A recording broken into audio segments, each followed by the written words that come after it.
દાહોદમાં આદિવાસી સમાજ દ્વારા ઢોલ મેળાનું આયોજન કરવામાં આવ્યું છે। દાહોદના સાંસદ જસવંતસિંહ ભાભોર, ગરબાડાના ધારાસભ્ય મહેન્દ્ર ભાભોર સહિતના આગેવાનો ઢોલ વગાડી આદિવાસી નૃત્ય કરતા જોવા મળ્યા। આદિવાસી જિલ્લા દાહોદમાં દર વર્ષે ધૂળેટીના પર્વ પહેલા 11ના દિવસથી ઢોલ મેળાનું આયોજન કરવામાં આવે છે। આજે પરેલ ગ્રાઉન્ડ પર 18મા ઢોલ મેળાનું આયોજન કરાયું।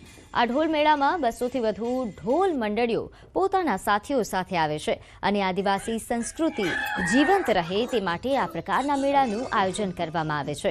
ઢોલ મેળામાં ખાસ આદિવાસી નૃત્ય આકર્ષણનું કેન્દ્ર રહે છે। આ નૃત્ય જોવા માટે મોટી સંખ્યામાં લોકો ઉમટી પડે છે। હોળી પૂર્વે વર્ષોથી દાહોદ જિલ્લા ખાતે ઢોલ મેળો યોજવામાં આવી રહ્યો છે ત્યારે આદિવાસી પરંપરા, સંસ્કૃતિ, પ્રકૃતિ, આદિવાસીઓની વિરાસત ને ઉજાગર કરનારા અમારા નગરસિંહ પલાસ સાહેબને એમની પૂરી ટીમને અભિનંદન આપીએ છીએ। અમારા દાહોદ જિલ્લાનો બહુ આજે 18મો મેળો થઈ રહ્યો છે, એમાં અમારા નગરસિંહ પલાસ સાહેબને અમે ખૂબ અભિનંદન પાઠવીએ છીએ। આદિવાસી સંસ્કૃતિનું મુખ્ય પ્રતીક આ ઢોલ છે। તો ઢોલ જો બરાબર વ્યવસ્થિત વાગે એમ કરીને અમે ઢોલ સંસ્કૃતિ જળવાઈ રહે એમ કરીને ઢોલનો મેળો રાખું છું દર વખતે, અને હોળીના મહિનામાં જ રાખીએ છીએ અમે। આ વખતે હોળી 15 દિવસ વહેલા આવી છે એટલે આ રાખવો પડે, ફેબ્રુઆરી મહિનામાં રાખવું પડ્યું। આ ઢોલ અમારો હકીકતમાં અમારી સાથે જોડાયેલું એક જ્યારથી આ દુનિયા પેદા થઈ ત્યારથી આદિવાસી પેદા થયા ત્યારથી આ ઢોલ છે અને ઢોલ હવે પછીથી ભૂલાઈ ના જાય એટલા માટે અમે આ ઢોલને દર વર્ષે આયોજન કરવામાં છે। આદિવાસી સમાજનો સૌથી મોટો અને રંગબેરંગી તહેવાર હોળીનો આરંભ ભગુરિયા મેળાથી થાય છે। છોટાઉદેપુરમાં ભવ્ય રીતે આ મેળો યોજાયો, જેમાં હજારો લોકો જોડાયા। હોળી પૂર્વે અહીં હાટ બજારોમાં યોજાતા આ મેળામાં ઢોલ નગારાના તાલે યુવાનો અને વડીલો પરંપરાગત વેશભૂષામાં નૃત્ય કરતા જોવા મળ્યા। આ મેળો માત્ર હોળી માટેની ખરીદીનો અવસર નહીં, પરંતુ સામાજિક મિલન અને આનંદનો પણ એક અનોખો મંચ છે, જેમાં અલગ અલગ વિસ્તારોના લોકો ભેગા થાય છે અને દર્શકો દેશ વિદેશમાંથી આ પરંપરાગત તહેવારને માણવા આવે છે। આ મેળા બાદ ચૂલના મેળા અને 15 દિવસ સુધી ચાલતા ગેરના મેળાનો સમગ્ર ગામોમાં ઉત્સવમય માહોલ પણ સર્જાશે। લોકનૃત્ય, ગીતો અને પરંપરાઓ દ્વારા આદિવાસી સાંસ્કૃતિક વારસો જીવંત રહે છે। મેળામાં જસુભાઈ રાઠવા, ભાજપના જિલ્લા પ્રમુખ ઉપસ્થિત રહ્યા અને લોકોએ તેમને ખભા પર બેસાડીને ઉત્સાહપૂર્વક નચાવ્યા, જે મેળાનું મુખ્ય આકર્ષણ બન્યું। આ રીતે આ મેળો હોળીના પર્વની ઉજવણીની શરૂઆત આ મેળાથી થઈ ચૂકી છે અને આગામી દિવસોમાં ચૂલ અને ગેરના મેળાઓ સાથે સમગ્ર વિસ્તાર એ ઉજવણીમાં ડૂબી જશે। હોળી એટલે આદિવાસીઓનો મુખ્ય તહેવાર। દિવાળીમાં અટક કટે પણ હોળીમાં ઘોર, એમ દેશના કોઈ પણ ખૂણામાં આદિવાસી હોય પણ એ હોળીનો તહેવાર મનાવવા પોતાના વતનમાં, પોતાના ગામમાં માદરે વતન આવે છે।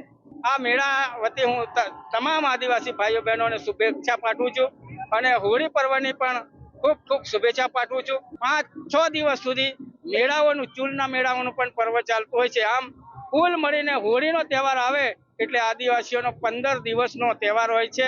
ઢોલ નગારા લઈને છોટાઉદેપુર ખાતે અમે ભગુરિયો મેળા ઉજવવા આવ્યા છીએ। આદિવાસી વિસ્તારના એ હરેક સમુદાયના માણસો આ ભગુરિયો મેળાની મોજ લેવા માટે આવતા હોય છે। જ્યારે ભંગુરિયો અને હોળી આવે ત્યારે ગમે તેવું કામ મૂકીને પોતાના માદરે વતન આવીને ખૂબ હર્ષ ઉલ્લાસથી હોળીના અઠવાડિયા પહેલાંથી આ ભંગુરિયાનો મેળો ખૂબ ઉજવે છે। હું આવી ગયો છું ભંગોરિયા મેળા અને હોળી અને ગેરના મેળા જોવા માટે। છોટાઉદેપુર જિલ્લો આદિવાસી બાહુલ્ય ધરાવતો જિલ્લો છે અને છોટાઉદેપુર જિલ્લાની અંદર જે આદિવાસીની પરંપરાગત રીતે હોળીની શરૂઆત થઈ ચૂકી છે।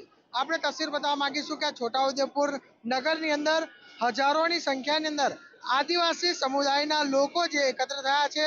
આદિવાસી સમાજમાં કહેવામાં આવે છે દિવાળી અટે કટે પણ હોળી તો ઘરે જ, એટલે આ સમગ્ર છોટાઉદેપુર જિલ્લો નહીં પરંતુ ગુજરાતભરમાંથી આદિવાસી સમાજના લોકો પોતાના માદરે વતન આવે છે અને હોળી જે છે તે ધામધૂમથી મનાવી રહ્યા છે। આપ જોઈ શકો છો કે જે રીતે છોટાઉદેપુર નગરની અંદર આદિવાસી સમાજના લોકોની સાથે જ રાજકીય લોકો પણ જોડાયા છે અને સાથે સાથે છોટાઉદેપુરના સાંસદ જસુભાઈ રાઠવા પણ આ જે આદિવાસીની પરંપરાગત રીતે તેઓ પણ આ જ મેળાનો ભાગ લઈને આ મેળાની અંદર ઉતરી આવ્યા છે અને જે આદિવાસીની પરંપરા રીતે તેઓ પણ નાચગાન કરી રહ્યા છે.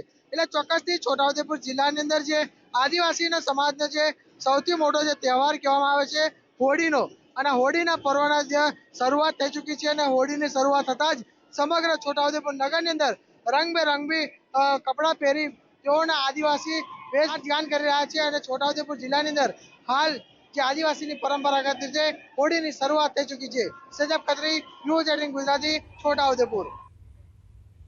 તો ડાકોરમાં ફાગણી પૂનમ અને હોળી ધૂળેટીના પર્વને લઈને ભારે ઉત્સાહનો માહોલ જોવા મળી રહ્યો છે. અહીં સુપ્રસિદ્ધ રણછોડરાયજી મંદિરમાં ભવ્ય અને ધામધૂમથી ઉજવણી થઈ રહી છે અને તૈયારીઓ પણ તેજ કરી દેવામાં આવી છે. વિવિધ રંગોની અદ્ભુત રોશનીથી સમગ્ર મંદિર એ ઝગમગી ઉઠ્યું. મંદિર પરિસરમાં કરવામાં આવેલી આ નયનરમ્ય રોશનીથી રાતના સમયે અદ્ભુત નજારો સર્જાયો. રંગબેરંગી લાઇટિંગ અને આકર્ષક શણગારના કારણે રોશનીથી નહાયેલ આ ડાકોર મંદિરની સુંદરતા એ ચાર ચાંદ લગાવી રહી છે મંદિરની સુંદરતામાં. તો આગામી દિવસોમાં લાખોની સંખ્યામાં ભાવિકો ડાકોર પહોંચીને સાક્ષાત ભગવાન સાથે હોળી રમશે. ભક્તોને દર્શનમાં કોઈ તકલીફ ન પડે તે માટે ટેમ્પલ કમિટી દ્વારા દર્શનના સમયે વધારો પણ કરવામાં આવ્યો છે સમયમાં. તેમજ લાખો શ્રદ્ધાળુઓની સુરક્ષા અને સુવિધા માટે સ્થાનિક પોલીસ અને વહીવટીતંત્ર ખડે પગે જોવા મળશે. તો આ ખૂબ જ અદ્ભુત દ્રશ્યો એ મંદિરના સામે આવ્યા છે. નોંધે છે કે પર્વના કારણે હાલ મંદિરનો જે શણગાર છે તે વધારી દેવામાં આવ્યો છે.